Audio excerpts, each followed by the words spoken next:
सुबह का समय, समुद्र की लहरें शांत है। रवि अपने पिता के साथ जाल समेट रहा है। पिताजी, हम इतनी मेहनत करते हैं, लेकिन फिर भी कभी-कभी हमें ठीक से मछलियां नहीं मिलती। क्या कोई और तरीका नहीं है जिससे हम ज्यादा कमा सकें? बेटा, मेहनत और धैर्य ही सबसे बड़ा तरीका है। समुद्र से उतना ही लो जितना जरूरत हो। लालच करने से कुछ अच्छा नहीं होगा। हाँ पिताजी, आपने सही कहा। तभी एक व्यापारी माधव वहां आता है। वह काफी लालची और चालाक व्यक्ति है। अरे मछुआरे, तुम हर दिन इतनी मेहनत करते हो, फिर भी तुम्हारी हालत नहीं सुधरती। अगर तुम मुझसे समझदारी से सौदा करोगे तो मैं तुम्हें अमीर बना सकता हूं। हमें अपनी मेहनत की कमाई पर भरोसा है। हम किसी चालाकी में नहीं पड़ते। लेकिन व्यापारी जी, आप कैसे अमीर बना सकते हैं? मेरे पास एक खास जाल है।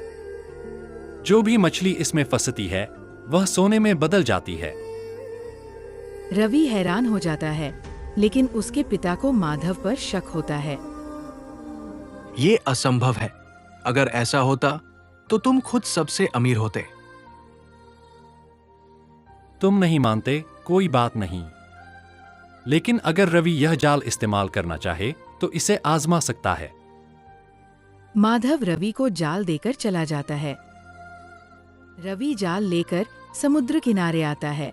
वो सोचता है कि अगर ये सच निकला तो उनके सारे दुख दूर हो जाएंगे। मुझे इसे एक बार आजमाना चाहिए। अगर यह सच हुआ तो हम अमीर हो जाएंगे और पिताजी को अब मेहनत नहीं करनी पड़ेगी।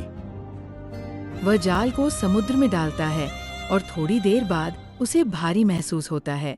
वह बड़ी मुश्किल से जाल को खींचता है और देखता है कि उसमें एक बड़ी मछली फंसी है। वाह! यह तो बहुत बड़ी मछली है। अब देखना है कि क्या यह सच में सोने में बदलती है। लेकिन जैसे ही वह मछली को जाल से बाहर निकालता है, मछली तड़पती है और बोल पड़ती है। कृपया मुझे छोड़ दो, मैं तुम्हारा अहित नहीं होने दूंगी। अरे, तुम बोल सकती हो? हाँ, मैं एक जादुई मछली हूँ। लेकिन अगर तुमने मुझे पकड़े रखा तो तुम्हें नुकसान होगा। यह जाल शापित है। जो भी इसे इस्तेमाल करता है वह धीरे धीरे अपनी खुशियाँ खो देता है। रवि को व्यापारी माधव की बातों पर शक होने लगता है। अगर यह सच है तो यह बहुत खतरनाक है।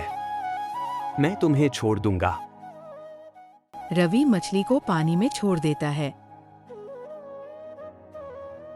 रवि अपने घर लौटता है और अपने पिता को पूरी बात बताता है। मैंने पहले ही कहा था, लालच अच्छी चीज नहीं है। तभी गांव में हंगामा मच जाता है। कुछ लोग घबराए हुए भाग रहे होते हैं। अरे, माधव को कुछ हो गया। वह बुरी तरह से बीमार पड़ गया है और उसकी सारी संपत्ति खत्म हो गई है। रवि और उसके पिता गांव की ओर दौड़ते हैं। वे देखते हैं कि माधव बहुत कमजोर हो गया है और उसकी सारी धन संपत्ति गायब हो चुकी है। वह जाल, वह शापित था। मैंने इसे लालच में इस्तेमाल किया और अब सब कुछ खत्म हो गया। अगर आपने ईमानदारी से मेहनत की होती तो ऐसा नहीं होता। गांव के एक ज्ञानी बाबा वहां आते हैं। यही प्रकृति का नियम है। जो लालच करता है उसे एक दिन सब कुछ खोना पड़ता है। ईमानदारी और मेहनत से जो मिलता है वही असली धन होता है। माधव को अपनी गलती का एहसास होता है। मुझे अपनी गलती समझ आ गई। अब मैं भी ईमानदारी से मेहनत करूंगा। गांव वाले भी इस घटना से सीख लेते हैं कि लालच का परिणाम बुरा ही होता है। कुछ दिन बाद रवि अपने पिता के साथ फिर से मछली पकड़ने जाता है। पिताजी, अब मुझे समझ आ गया कि सच्ची खुशी और सफलता मेहनत से ही मिलती है।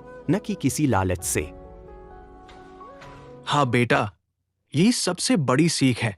ईमानदारी और मेहनत ही सफलता की कुंजी है। लालच का अंत हमेशा बुरा होता है। दूसरों के साथ छल करने से खुद का ही नुकसान होता है।